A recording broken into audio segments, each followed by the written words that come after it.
En primer lugar, quería agradecer a los profesionales del Centro de Prevención del Deterioro Cognitivo y especialmente a su directora, la doctora Mercedes Montenegro, por haberme llamado para participar en este 21 de septiembre, Día Mundial de la Enfermedad de Alzheimer.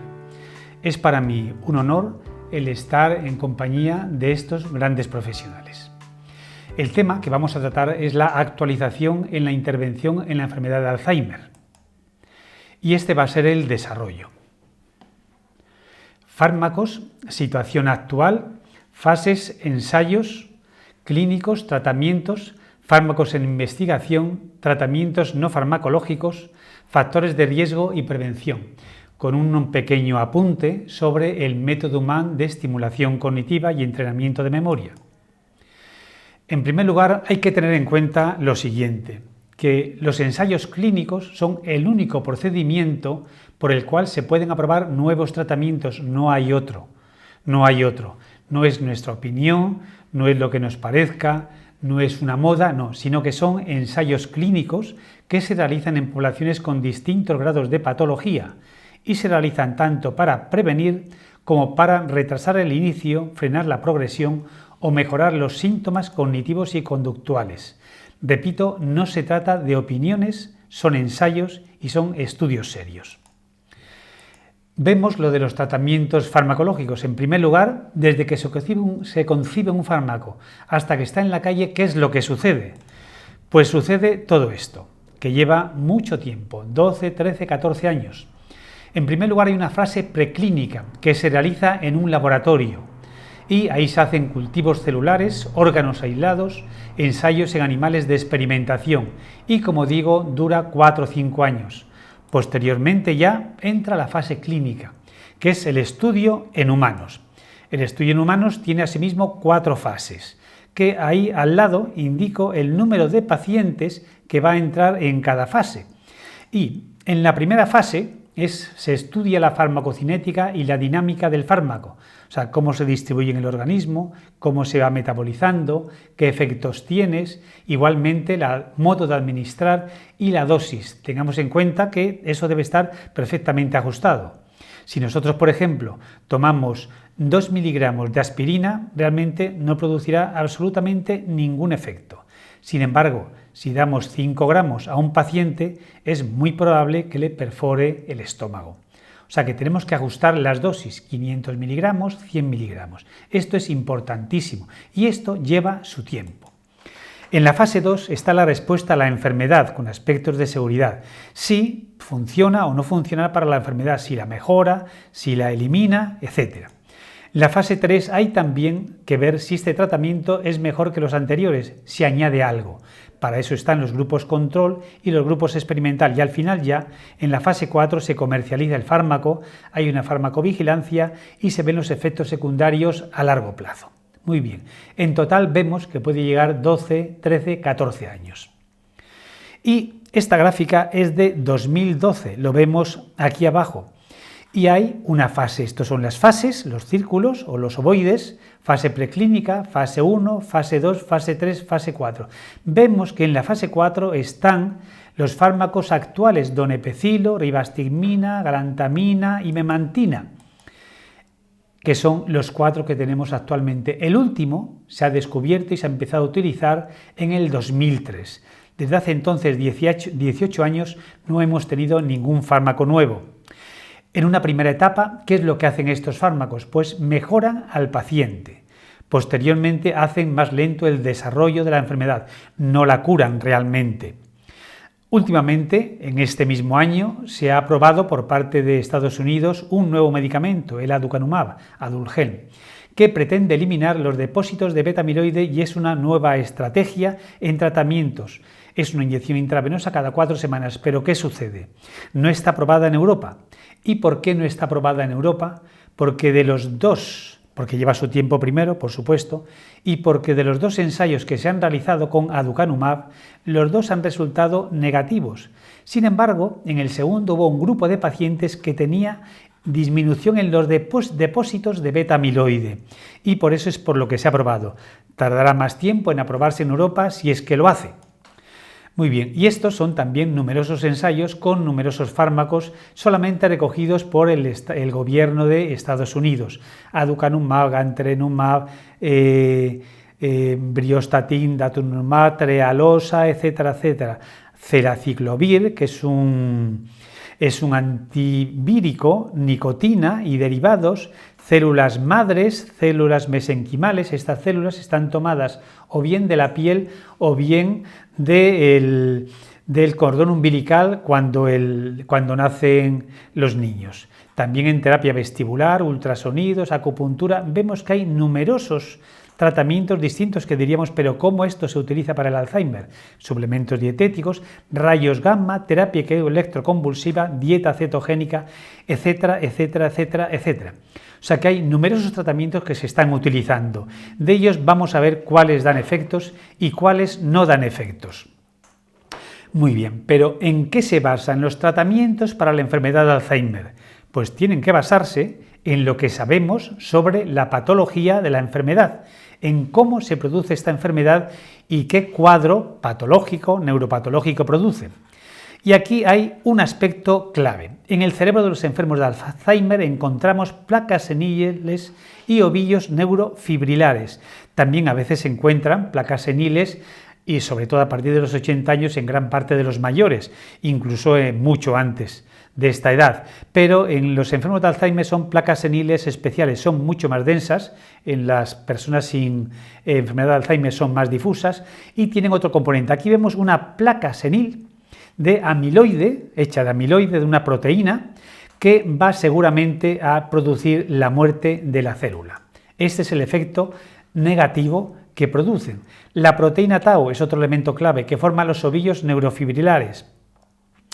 ¿Cómo actúa la proteína tau? Pues la proteína tau es un elemento importante para estabilizar los microtúbulos por donde se difunde la transmisión nerviosa. Llega un momento en que estas unidades de proteína tau se fosforilan y degeneran y se van formando aquí ovillos de proteínas tau que van a producir también la muerte celular. Resumiendo, tenemos por una parte el péptido amiloide que forma las placas seniles y debemos o podemos prevenir la formación de placas, disminuir la producción o eliminar el amiloide formado. Un tratamiento podría intervenir en cualquiera de estos puntos. Y respecto a la proteína tau, que forma los ovillos neurofibrilares, podrían, por ejemplo, también un tratamiento estabilizar los microtúbulos, inhibir la fosforilación, inhibir la agregación y eliminar los ovillos formados. Pero realmente hay otras teorías, además de la teoría del amiloide y de la proteína tau, en el tratamiento de la enfermedad de Alzheimer. Entre ellas tenemos pues, la neurotransmisión colinérgica, neurotransmisión debido a la acetilcolina. La acetilcolina realmente es fundamental para numerosísimas funciones del organismo y también para la memoria. Los fármacos actuales precisamente intervienen en esta neurotransmisión colinérgica, aumentando la acetilcolina en la placa intersináptica, en la parte intersináptica. El péptido amiloide, que ya hemos comentado, la proteína tau, que ya hemos comentado, y también otro tratamiento se va a realizar mediante la inmunoterapia contra el amiloide y contra la proteína tau. De ahí tenemos una serie de fragmentos de amiloide y proteína tau contra las cuales se van a formar anticuerpos que van a ser anticuerpos monoclonales. Es una tarea muy importante y es quizá la que más se esté recibiendo atención en estos momentos, la teoría que más recibe más investigaciones. Por otra parte está la neuroprotección, la antiinflamación, antioxidación, factores tróficos o de crecimiento, disminuir la actividad de muerte de neuronas, terapia génica, regular la actividad de los genes terapéuticos o inhibir los genes. Podemos también tratar el Alzheimer de esta manera. El gen más conocido es el ApoE4, que tiene un riesgo, este alelo tiene un riesgo superior, 2 o 3 veces superior para las personas que lo llevan que las personas que tienen otros alelos diferentes del ApoE. Y la terapia celular con células madres o implante de células madres o de células modificadas, o sea, la creación de nuevo tejido que vaya a sustituir al tejido ya dañado del cerebro. Muy bien, ¿cuántos ensayos o qué ensayos se realizan y están registrados? Concretamente, si entramos en el Registro Español de Ensayos Clínicos, vemos que hay 101 o 102 actualmente, las fichas de hace una semana, que están registrados allí. Vemos que es un número importante de ensayos clínicos. Si entramos en el registro de Estados Unidos, observamos que hay 126 agentes en 152 ensayos que están realizándose para valorar nuevas terapias para la enfermedad de Alzheimer. De ellos, en la fase más próxima a nosotros, diríamos como a punto de salir, pero que evidentemente no han salido y necesitan confirmar su valía. Son 28 tratamientos. La mayoría de estos fármacos se tienen como objetivo la biología de la enfermedad en un intento de modificarla, o sea que atacan directamente a la enfermedad de Alzheimer. El 10,3% son agentes que podrían mejorar la cognición y otros son fármacos para reducir y tratar los síntomas neuropsiquiátricos. Igual como en el 2012 presentábamos una esfera o un círculo, de este tipo, aquí también lo presentamos. Vemos que hay fase 1, están los fármacos en derredor, en fase 1, en este círculo, fase 2 y fase 3. Y en la fase 3 podemos observar algunos fármacos, que son el aducanumab, gantenerumab, etc. ¿Qué pasa con estos fármacos? Los vemos ahora ahí, son los que intervienen, si vemos aquí en la parte roja, en la teoría del amiloide, todos ellos van a intervenir en el amiloide. La terminación de AB nos dice que es un anticuerpo que se une al beta amiloide o bien a la proteína tau y lo elimina mediante fagocitosis. Las intervenciones, las teorías más importantes que tienen su base en estos tratamientos son el amiloide, tau, inflamación y neuroprotección. Tenemos aquí otros fármacos que también trabajan en el mismo sentido, que son pequeñas moléculas. Podemos ver también que algunas de ellas están en la fase 3. Entre ellos tenemos la metformina, omega 3, DHA, bromocriptina, curcumina, después estos antihipertensivos con anticolinesterásico, la atorvastatina. Vemos que son ya fármacos de otro tipo y alguno incluso no es fármaco, sino es suplemento alimenticio. Muy bien.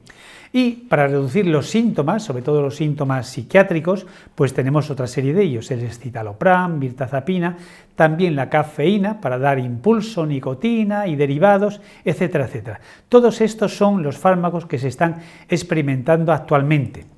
Si nos fijamos en aquellos que están en la fase 3, vemos que hay terapias modificadoras de la enfermedad, el 61%, el gran porcentaje de ellos. Estas terapias se van a centrar en diversos núcleos, la parte del amiloide, tau, algunos van a tratar la plasticidad sináptica o la neuroprotección, algunos también van a tratar el estrés oxidativo, vascularización, inflamación, etcétera, etcétera. En estas hipótesis y en estos factores van a intervenir este 61% de terapias modificadoras de la enfermedad. Y aquí algo curioso, que no es muy importante, pero es interesante. ¿Qué agentes realizan estos estudios y qué tipos de estudios hay? Pues vemos que la industria farmacéutica realiza el 61% de los estudios. Hay un 20% realizados en hospitales o centros médicos y unos poquitos en asociaciones público-privadas. Vemos que la inmensa mayoría es la industria farmacéutica la que está realizando estas investigaciones y estos ensayos. ¿Y dónde se hacen? Pues la mayor parte en Norteamérica, 37%. En el resto del mundo se hacen el 29% y entre los dos, en Norteamérica y el resto del mundo, el 34%. Si vemos el tipo de ensayo, cuando son ensayos de prevención, la duración de un tratamiento dura 34 meses. Si son terapias que modifican la enfermedad, 18 meses, estimulación cognitiva 5 meses y psicotrópicos 2-3 meses. Uno dirá, ¿por qué un psicotrópico 2-3 meses? Porque el efecto es inmediato y se observa enseguida un ansiolítico, un hipnótico, dan efectos inmediatamente. Pero hay otros fármacos. Entre ellos están el piracetam, citicolina, ginkgo biloba, etcétera, etcétera. Yo recuerdo que cuando era estudiante, en periodos de exámenes en la universidad nos daban el piracetam o tomábamos el piracetam para robustecer, decíamos, nuestro cerebro y nuestro rendimiento. Hay también otros fármacos, otras sustancias como el Subenai, Neuralex y Acutil, todos ellos van a tratar el Alzheimer, deterioro cognitivo y las alteraciones de la memoria. De estos tres últimos, Subenaida, Cutil, Neuralex, los indico porque es que son los que han salido en los últimos años, quizá 10 años, y que vienen que están sacando una cierta fuerza. No son fármacos realmente, por lo tanto los controles que tienen son muchísimo menores y no tienen obligación de hacer ensayos clínicos al estilo como lo hacen los fármacos. Vemos que todos ellos tienen omega 3, omega 3, omega 3. Todos también tienen B12 y vitamina 6. Todos ellos. Algunos otros pues van a tener uridina, monofosfato, fosfatidilserina, tienen 2, etcétera, etcétera.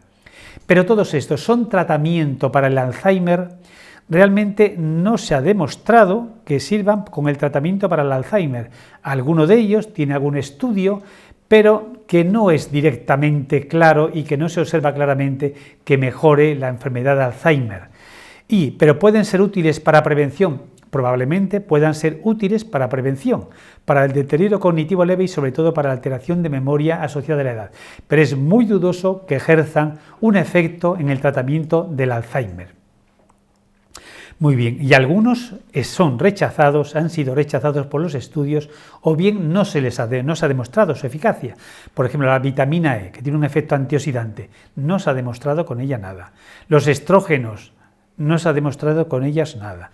B12 y folato, no se ha demostrado con ellos nada, excepto cuando una demencia es causada por déficit de vitamina B12 o bien de ácido fólico. Antiinflamatorios, no se ha demostrado nada.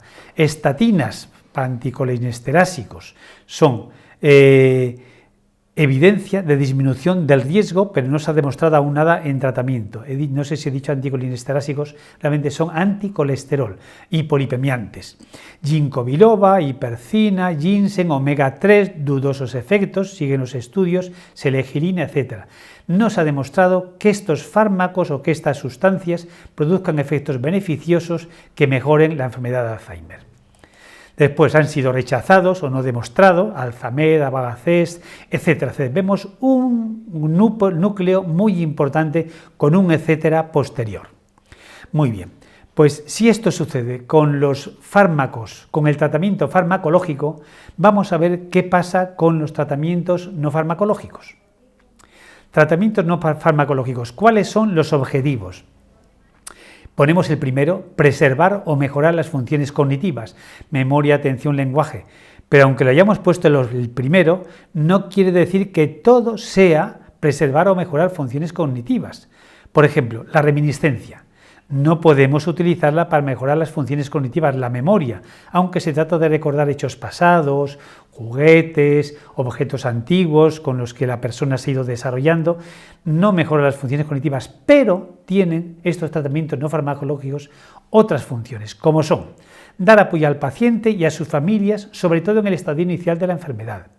Reservar cuanto sea posible la independencia funcional, permitir, por ejemplo, que puedan salir de casa solos, puedan llamar por teléfono, puedan relacionarse con gente, puedan hacer algunas compras, etc.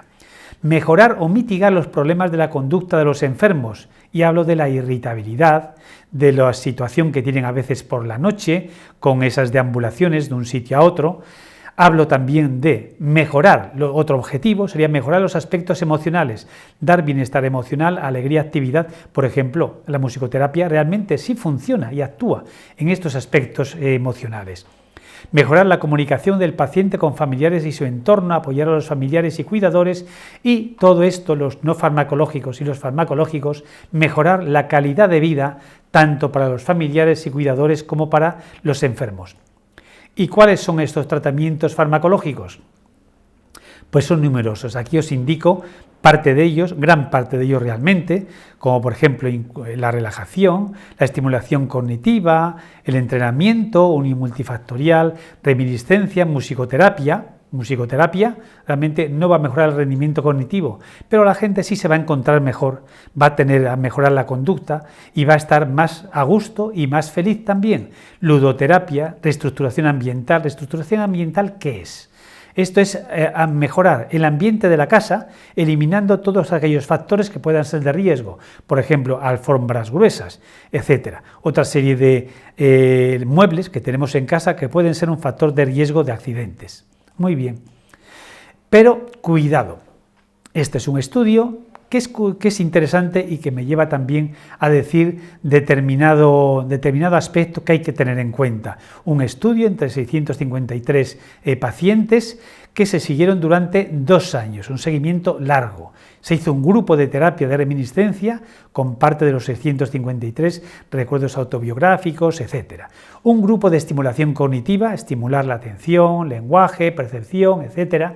Grupo de terapia individual, adaptada a cada paciente para resolver sus problemas, sus conflictos, etc. Y un grupo de control, que se hizo para comparar y, diríamos, controlar a los demás. Que en este grupo de control no se realizó absolutamente nada.